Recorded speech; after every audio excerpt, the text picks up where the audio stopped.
Welcome back to another episode of MedSynapse podcast series, where clinical conversation go beyond textbooks.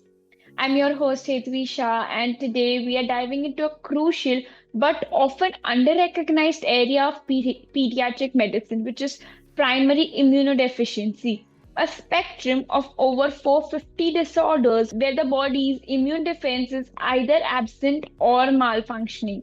And joining us is someone who needs no introduction in the field of pediatric immunology and rheumatology, Dr. Archan Sil, Assistant Professor of Pediatrics in the West Bengal Medical Education Service.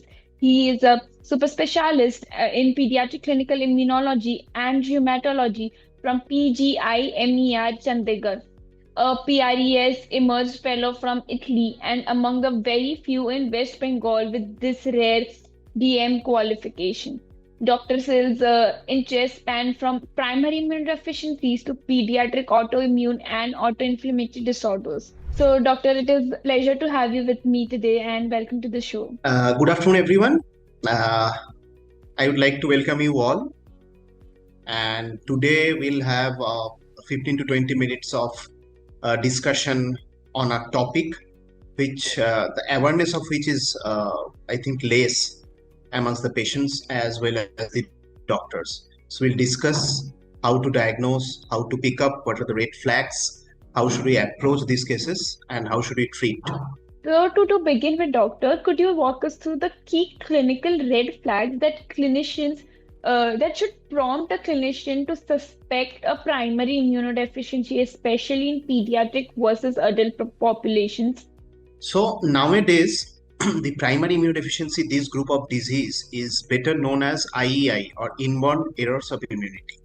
So one of the most common finding in this group of disease is recurrent infections. So immunity is the protective system of our body that helps us protect different kind of infections. Like it can be bacterial infections, it can be viral infections, it can be fungal infections, it can be tubercular infections as well. So immunity is like army, like Air Force, like Navy, like armed force. So it protects our body from different infections of the environment.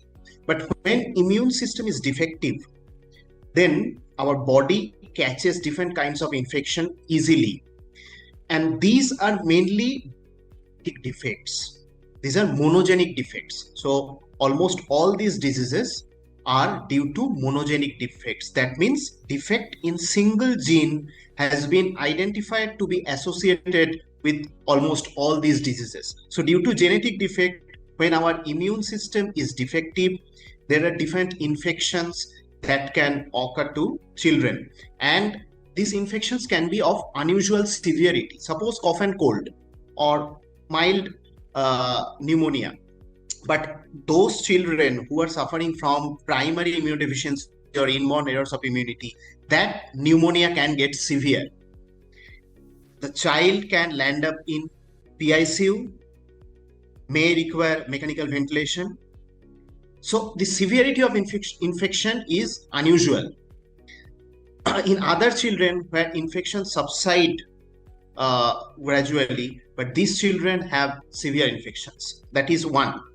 Number two is recurrence of infections. The normal children with normally functioning immunity, they will develop 3 to 4 upper respiratory tract infections, flu-like illness in a year till 4-5 years of age. But these children will develop severe infections like pneumonia, like brain abscess, like liver abscess frequently. Recurrence of infections and infections by unusual organisms. There are some signature organisms, some unusual organisms, like some bacteria like Staph aureus, like Pseudomonas, like Burkholderia, like Serratia. So these unusual organisms will cause infections in those children. Some fungus. So recurrent infection, severe infections, and infections by unusual organisms. These are the important clue. Apart from infections, some autoimmunity may also get manifested in children. In these children, like anemia. So autoimmune hemolytic anemia as a part of autoimmune manifestations, These children may get blood in stool, so may present like inflammatory bowel disease or IBD-like features. These children may get allergy or eczematous rashes more frequently. So allergy or hypersensitivity can also be a part of the spectrum of manifestations of primary immunodeficiency. So recurrent severe infections, autoimmune features, allergy, and autoinflammation. Autoinflammation means recurrent fever, rash, arthritis, bony involvement, all these things can be part. So the entire spectrum is due to either reduced immunity or dysregulated immunity. So this is the more appropriate term. That's why primary immunodeficiency, this term has been replaced by inborn errors of immunity. So it's errors of immunity. That means immunity can be high as well as low. In most of the cases, immunity is low, leading to different life-threatening infections. But in some cases, it can also be dysregulated, leading to autoimmunity, autoinflammation, allergy, or hypersensitivity. Yeah, that was incredible breakdown, doctor, and it's really helpful also to know that early detection really can change the course of child's life entirely. So now moving on to the next question, doctor, given the expanding classification of primary immunodeficiencies by IUIS, how do you approach diagnosis when dealing with overlapping or atypical presentations? So International Union of Immunological Society, that is known as IUIS, International Union of Immunological Society, they give classification inborn errors of immunity every alternate year. So recently, the updated IUIS classification has been published in the year 2024, and you will be astonished to know that every year almost 50 diseases are being added to the list of inborn errors of immunity. So this is an expanding field, this is an evolving field, and every day it's changing. The number of diseases are increasing. So way back in 1940s, 1950, there were 3 to 4 diseases which were known as primary immunodeficiency. But nowadays, that the list has increased to more than 550. So more than 550 diseases are known as primary immunodeficiency or inborn errors of immunity. And they have divided the inborn errors of immunity into 10 subgroups depending on the arm of immune system that is involved. So it can be due to phagocytic defect, it can be due to complement defect, it can be due to defect of T cells, it can be due to defect of B cells, it can be due to autoinflammation, and there is one group which is known as phenocopies, which are mainly seen in adults. So the inborn errors of immunity, the entire spectrum, they have divided into 10 tables. These more than 550 diseases, they have divided into 10 tables. And each group of disease has unique clinical manifestations, like those with T cell defect or known as combined immunodeficiency. One of the commonest examples is CVID or severe combined immunodeficiency. They generally have severe presentation because the T cell is defective. So B cell functions also depend on T cell. That's why there is combined immunodeficiency.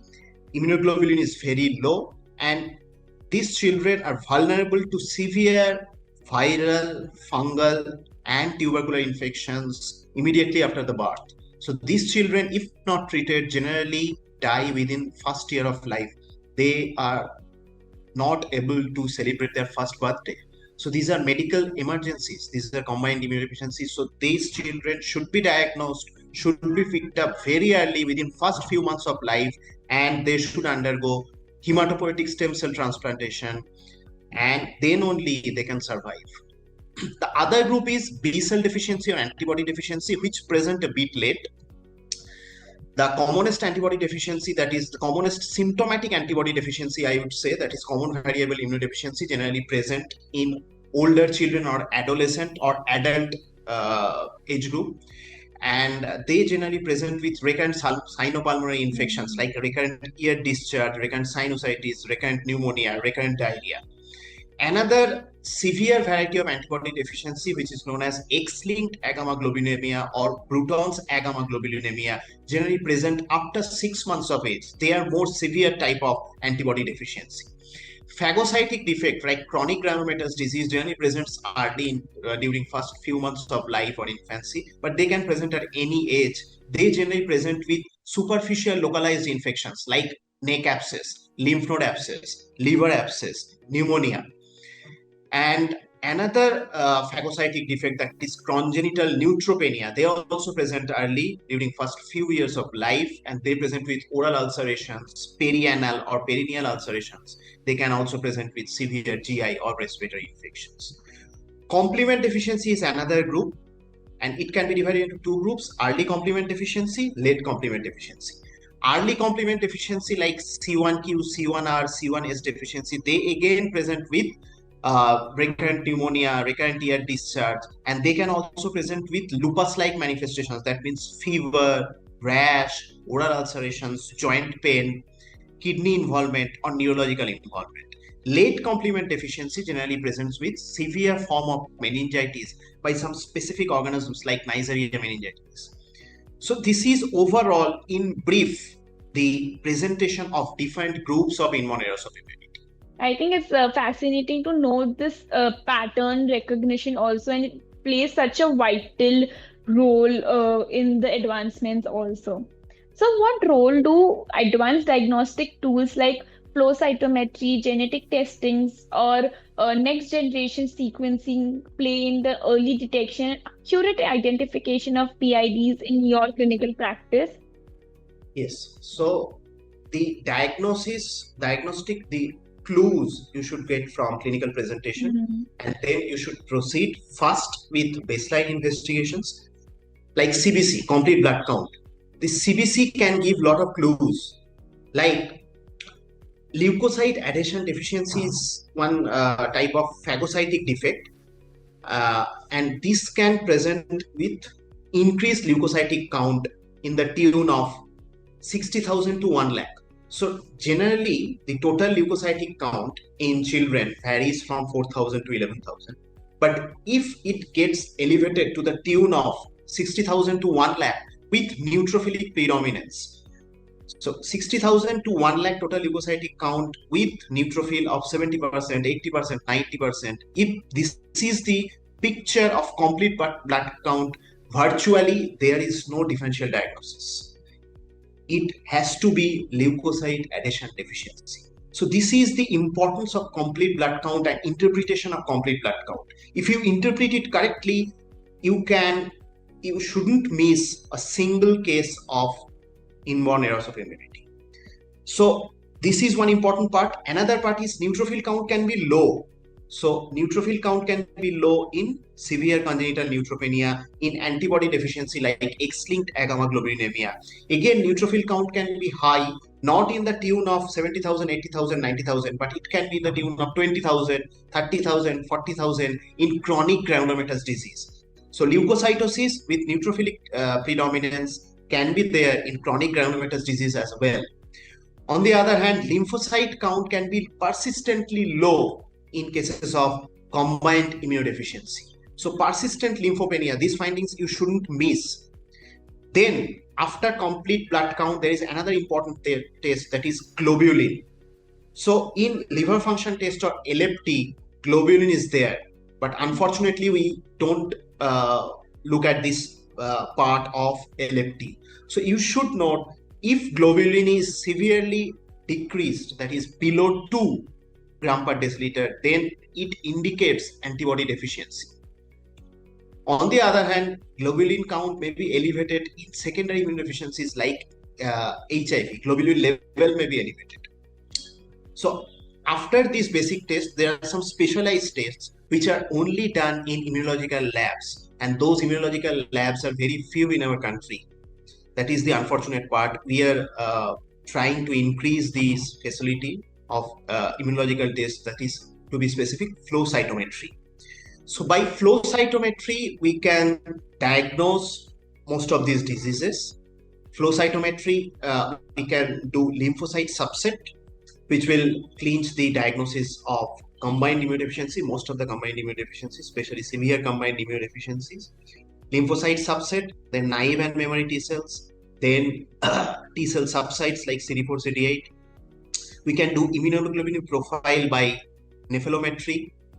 Then there are two simple tests like NBT, nitroblue tetrazolium test, and dihydrorhodamine. These tests can clinch the diagnosis of chronic granulomatous disease.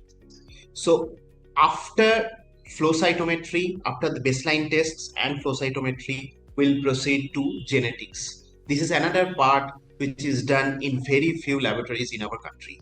So this is another area of improvement. The cost is high. So the cost has come down as compared to the previous years. Now it is within reach, but still it's very high. So genetic test is required to confirm the diagnosis of inborn errors of immunity. As I have already mentioned that most of these diseases are due to genetic defects, single genetic defects. So to pick up those single genetic defects, genetic tests are required. The commonly used genetic test is done in a platform which is known as NGS, or next generation sequencing. There are different types of next generation sequencing. If we specific genes we would like to detect the mutation, if we would like to detect mutations in some specific genes like 20-30 genes, then it will be known as targeted sequencing or targeted panel. If the number of genes increase to few thousands, then it is known as clinical exome. And if we want to screen the entire exome, that means the coding sequences of human, then it is known as whole exome sequencing. And if we want to screen the entire genome, that means intron and exons, then it is known as whole genome sequencing. So whole genome sequencing we generally don't do because it's very costly, ranging from 80,000 to 1 lakh. But whole exome sequencing, now the cost has come down to 8,000 to 10,000. We can do whole exome sequencing based on our clinical suspicion and laboratory profile. So this is regarding the investigations that we should do in patients with inborn errors of immunity. I think absolutely that is really rightly mentioned by you, and actually diagnostics are truly transforming the way we define and treat these conditions, doctor. So now, doctor, moving on to some management strategies. So can you elaborate on management strategies for common antibody deficiencies such as CVID and IgA deficiency, and how treatment differs based on phenotype and comorbidities? So there is one drug which is known as intravenous immunoglobulin, or popularly known as IVIG. So the thing is that IVIG is now available at free of cost in government centers of West Bengal. So I am attached to a government center at Government Hospital of West Bengal. So I am happy to share that this costly life-saving injection, intravenous immunoglobulin, is available free of cost in all the government hospitals of West Bengal. In outside also, generally 5 gram costs around 7,000 to 8,000. And this IVIG for patients with antibody deficiency, this IVIG is life-saving. Intravenous immunoglobulin, they live depending on this drug. They require monthly immunoglobulin supplementation. So antibody defects mainly lead to almost absence or very low level of immunoglobulin. We have immunoglobulin in our blood. There are different types of immunoglobulin like G, A, M, E. So these levels are very low in children with antibody deficiency. So they need to get supplemented by these immunoglobulins from outside. So intravenous immunoglobulin is prepared by pooling plasma from 10,000 to 60,000 donors. So intravenous immunoglobulin can be infused intravenously. This can be given on day care basis or day hospital basis. And generally, in my hospital, the patients get admitted for 1 or 2 days, get immunoglobulin, and then they get discharged. So every month they have to get this immunoglobulin. Otherwise, their immunoglobulin level will fall down, and they will be susceptible to different life-threatening infections. So this IVIG is one important modality of treatment. Then there are some antibiotics like cotrimoxazole, which they are on regular basis, low dose cotrimoxazole to prevent infections. This is one modality. So antibody deficiency patients mainly thrive on immunoglobulin replacement and cotrimoxazole prophylaxis. The another modality is combined immunodeficiency, where there is immunoglobulin replacement is required, but transplant or hematopoietic stem cell transplant is an important modality of treatment. And hematopoietic stem cell transplantation is curative for those patients. But unfortunately, again, this hematopoietic stem cell transplantation or bone marrow transplantation is done in very few centers in our country. There are hardly 4, 5, 6 centers they do hematopoietic stem cell transplantation. But this hematopoietic stem cell transplantation is the only curative option for most of the patients with inborn errors of immunity. And other modalities I have mentioned, when there is severe infection, you will have to treat the infections with broad spectrum higher generation antibiotics depending on the culture sensitivity report. And you'll have to use some drugs like some antibiotics in low dose to prevent future infections, which are known as prophylactic antibiotics. Then intravenous immunoglobulin is an important modality of treatment in patients with antibody deficiency. And nowadays, there is a treatment called gene therapy, which is coming in a big way. And in different centers of UK and USA, they are using this gene therapy for different various patients with inborn errors of immunity, like severe combined immunodeficiency, like chronic granulomatous disease. Some patients of leukocyte adhesion deficiency, they are using gene therapy. But gene therapy is still very costly and out of reach in our country. This is still in research at the research level. And hopefully in near future, this gene therapy and gene editing will come up in a big way. The cost, everything will come down, and it will be accessible to common people of our country. Yeah, I think So these are let's the main hope the modalities. yeah, let's hope the best for the future also. And I think a lot of things and a lot of new therapies are coming on the way each year. So I'm sure that in the passing years there would be some great information for all of us.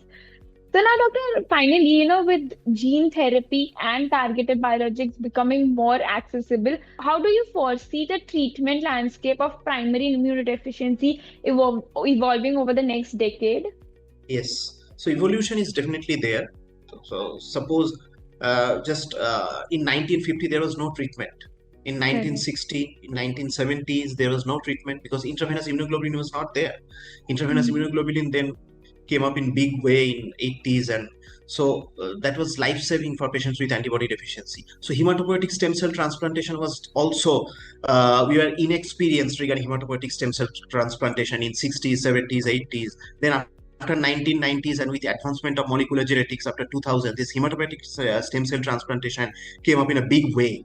So just like that, gene therapy, we can hope that gene therapy in near future will come in developing countries like ours also, and it will help lot of patients with inborn errors of immunity. Because hematopoietic stem cell transplantation, when you were doing, before doing hematopoietic stem cell transplantation, you were almost destroying the cells, the bone marrow of patients, and then you were giving donor marrow cells, donor stem cells. So these the entire procedure is just like rocket launching. It's not easy. There are different calculations. You will have to prepare the patients for months together.